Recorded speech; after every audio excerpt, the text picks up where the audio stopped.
Yo, Bakayalo Kono Yalo, et oui, on se retrouve pour le résumé complet du chapitre 1074 de One Piece, les amis, et on va se dépêcher parce que je dois déjà aller au taf, donc les amis, on se lève tôt, et puis voilà, il faut vite, parce que voilà, j'ai pas mon télétravail, donc il va falloir faire vite. Allez, on va se regarder ça tranquillement. Chapitre Scan One Piece 1074, résumé complet.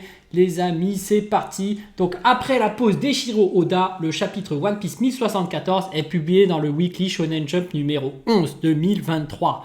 Le lundi 13 février 2023 au Japon. Le résumé complet est disponible. Il sera disponible en français ce jeudi sur Bleach MX. Il sort officiellement en français le dimanche 12 février 2023. Et comme d'habitude, je vous mets le lien en description. Comme ça, vous pourrez regarder le chapitre tranquillement. Mais regardez, perle de lait. C'est dur de faire plus doux, et vous êtes plutôt sur lit de fruits ou brassé. Donc n'oubliez pas de prendre des yaourts, hein. Allez, petit coup de pub, hein. Non mais je déconne, allez, on s'en fout de ça. Chapitre One Piece 1074, marque 3. Couverture, la froide odyssée du Germa 66, volume numéro 30. Queen, Judge et César se battent les uns contre les autres. Encore ? Eh ben, leur combat il continue, hein.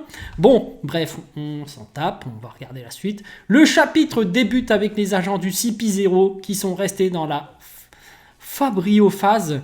Ils sont attaqués par 50 unités d'un nouveau pacifista appelé Mark III. Ces nouveaux pacifistas ont des lunettes de soleil et portent différents uniformes. Ils peuvent utiliser une attaque du nom de Bubble Shield. Ok, donc ils peuvent créer des bulles de protection. Est-ce qu'ils se sont inspirés de Bartholoméo ou est-ce que c'est les bulles que faisait déjà Kuma de base? En tout cas, les pacifistas, ils sont 50, donc ils sont nombreux. Mais est-ce qu'ils sont toujours aussi puissants? On ne sait pas. En tout cas, le CP0, finalement, ils se font attaquer par ça. Mais est-ce que Lucci est toujours en train de dormir? Est-ce que Kaku est toujours en train de dormir? Parce que franchement, le CP0, sans leurs deux leaders, on va dire que c'est eux les leaders, ils sont quand même mal, hein. Enfin bref, on va voir la suite. Les agents du CP0 disent que ces nouveaux pacifistas sont beaucoup plus supérieurs aux prototypes utilisés par la marine lors de la guerre au sommet de Marineford. Ouais, c'était évident. C'est pour ça que c'est les numéros 3. Sentomaru est celui qui les a envoyés. Il leur a donné l'ordre d'assister le Dr Vegapunk dans sa fuite de l'île Head avec les Mugiwara. Eh oui.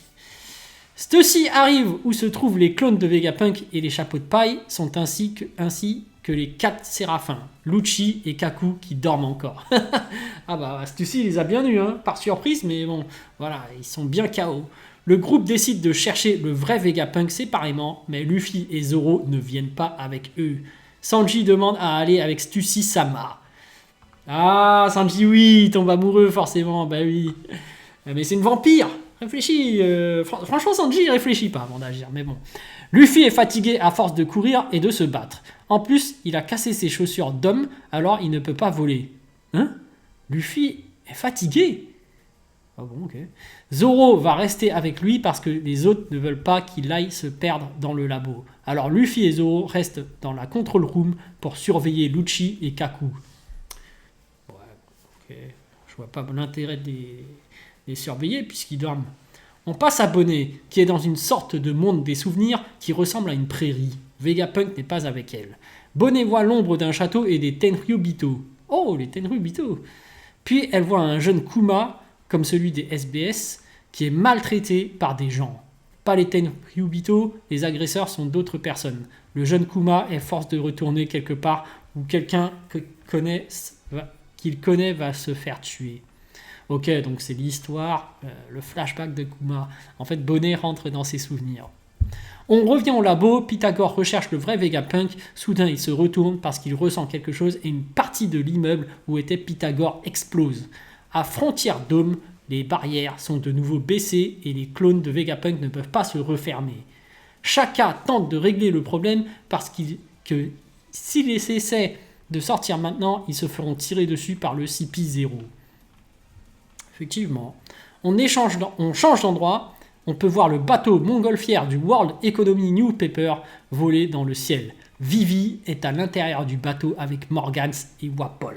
Il n'est pas avec sa femme Kinderella. Donc effectivement, Vivi est en liberté. Elle ne s'était pas fait capturer. Elle ne va pas servir pour l'arme d'Imsama pour détruire l'île. Elle n'a pas été sacrifiée. Mais cependant, on va voir que Morgans peut-être va faire une nouvelle annonce. Donc voilà. Wapol se cache du gouvernement mondial comme Vivi. Ah, le gouvernement mondial lui en veut. Ok. Wapol dit à Vivi de ne pas parler trop fort puisqu'il se peut que le gouvernement mondial ait caché quelque chose pour espionner dans le bateau. Un escargophone. Morgan pense au gros titre après avoir entendu que Luffy est sur Egghead. Morgan qui fait « Je l'ai ». Le Yonko Luffy au chapeau de paille a pris Vegapunk en otage, pris le contrôle de l'île d'Egghead et est sur le point de déclarer la guerre à la marine. Quoi? Franchement, il fait passer des rumeurs là. C'est pas confirmé que Luffy déclare la guerre à la marine. Qu'est-ce qu'il raconte? Le gouvernement mondial va adorer ce titre. Ah, je crois pas, non.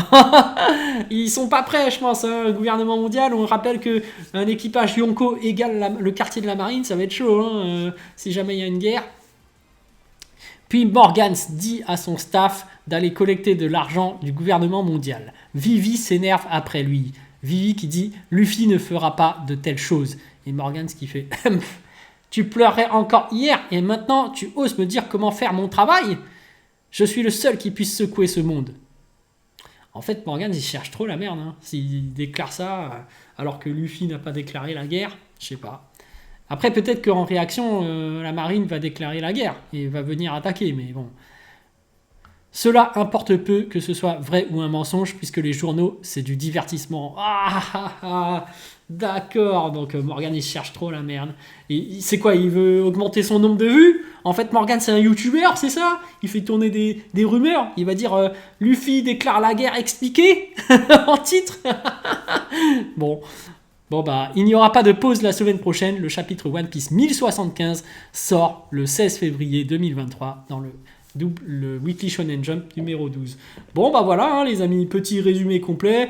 On voit que ça y est, hein, il y aura des rumeurs qui vont tourner. Morgans et Wapol vont faire tourner des rumeurs complètement fausses. Voilà, Luffy déclare la guerre. Les mecs se croient sur YouTube, ils veulent créer le buzz, machin.